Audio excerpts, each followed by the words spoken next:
Hello students, in present video I am going to explain about the importance of commerce. By seeing this heading, don't misunderstand that I am going to explain about the importance of commerce course. After 10th class, if you take MEC or CEC, how will be your future? That is not our current topic. As a business activity, how commerce is helpful for the economic development of one country, that I am going to explain. So to know the importance of commerce, you must know the classification of business activities. Business activities are broadly classified into industry and commerce. Industry means manufacturing of goods and services. After manufacturing them, a producer wants to distribute these goods and services to customers. Commerce deals with that distribution function. So commerce is again divided into two types: trade and aids to trade. If trade and aids to trade both are combined together, it is known as commerce. Then trade means after manufacturing the goods, producer wants to sell those goods or services to the consumers now. In other words, producer wants to exchange the goods and services to consumers with the aim of profit. This exchange is known as trade. So trade is divided into two types: home trade and foreign trade. Home trade means if seller and buyer both are living in the same country, that exchange is known as home trade. Foreign trade means if seller is in one country and buyer is in another country, and if there is any trade between them, that trade is known as a foreign trade. Home trade is classified into wholesale trade and retail trade. Wholesale trade means, see here, producer is one, but consumers are scattered throughout the country. So one man cannot distribute the goods and services to this many people. Here producer faces the problem of persons, and that problem is eliminated by one business service known as middlemen. There are two middlemen in distribution channel. They are wholesalers and retailers. A wholesaler purchases goods from producers in bulk quantities and sells to retailers in small quantities. And a retailer is a mediator between wholesaler and the ultimate customer. He purchases goods from wholesalers in huge quantities and sells to ultimate customers in small quantities. Now come to foreign trade.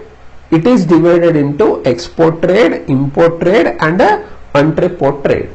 Export trade means selling goods to another country. Import trade means buying goods from another country. And entrepot trade means importing goods from one country and exporting the same goods to another country. So this is all about trade. Now come to aids to trade. Trade means exchange of goods and services from seller to buyer. No? While exchanging these goods and services, seller faces so many difficulties. These difficulties are known as hindrances in trade. They are place problem, finance and exchange problem, time problem, risk problem, knowledge problem and information problem. There are some business services which help in removing these difficulties. Those business services are known as aids to trade. They are transport, banking, warehousing, insurance, advertising and communication. So this is all about business activities classification. Now with this knowledge, let us see the importance of commerce. First point is commerce increases national income.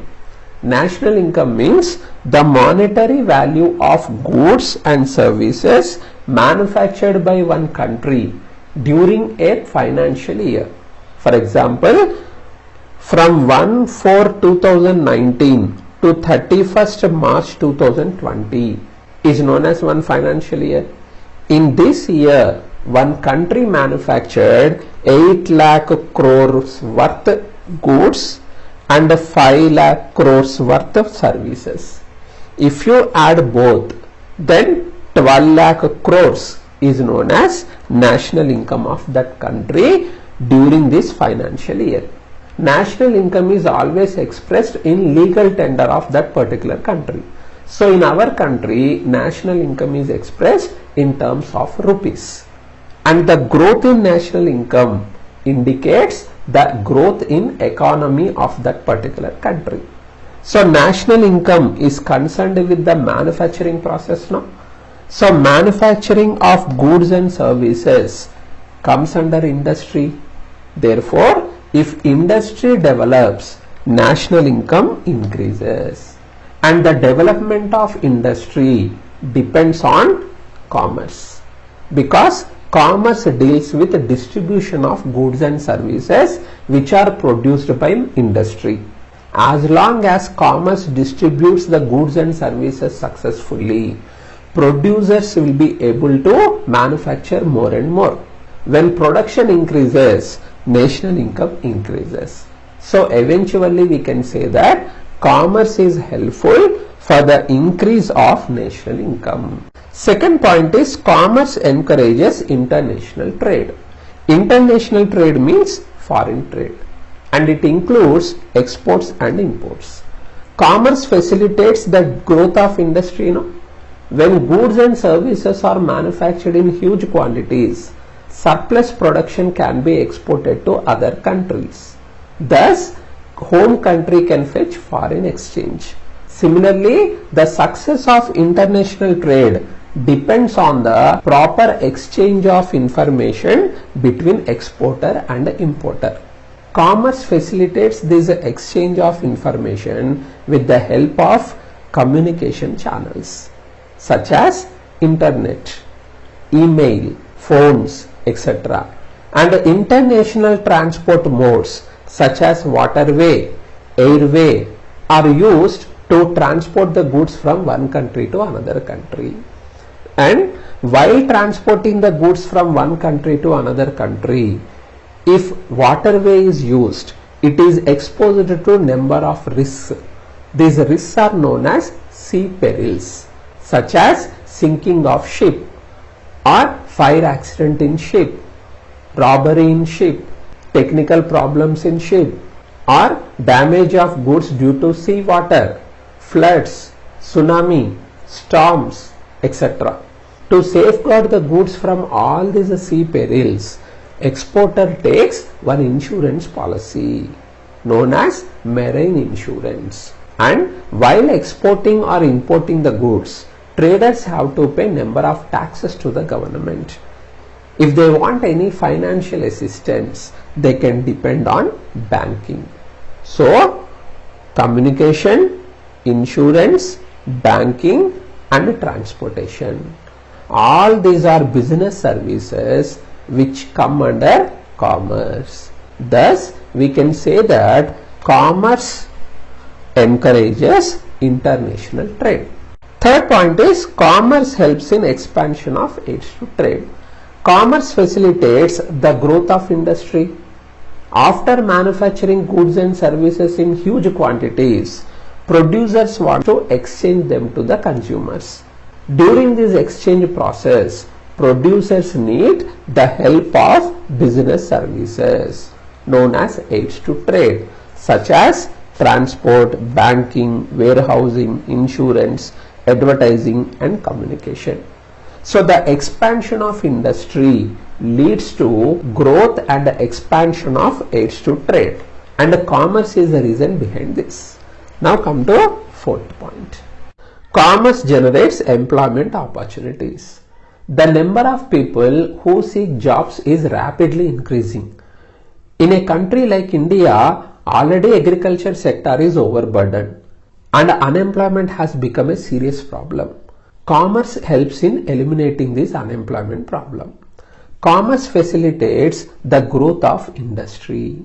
To manufacture more goods and services, traders need more employees and labor.